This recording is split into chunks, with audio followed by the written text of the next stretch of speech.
Tereza Anna Šumšalová a Duke Little Dance, tak to je dvojice, která dostala pokyn ke startu. Připraví se Barbora Jandová, Natálie Jandová a Lucie Fajslová.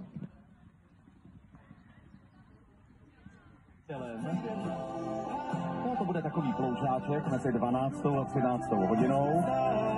Dáme si také činasky.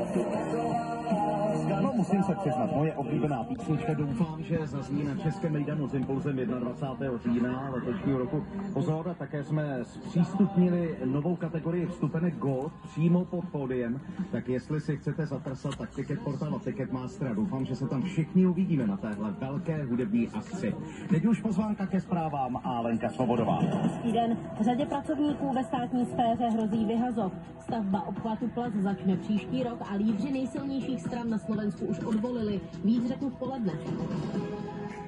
Rádio Impuls. Víkend malých radostí. Halo, tady Impulzovi začínají zlaté časy.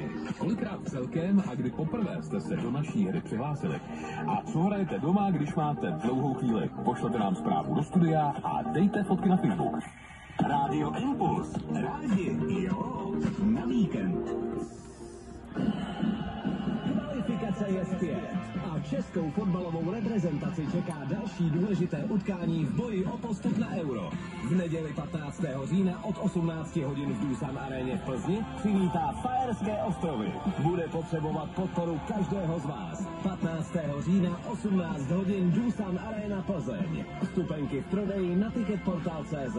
Oficiálními partnery reprezentace jsou Hyundai, Puma, Pepsi, Staropramen a Fortuna. Maso za neporazitelné ceny? Tak to najdete v Albertu.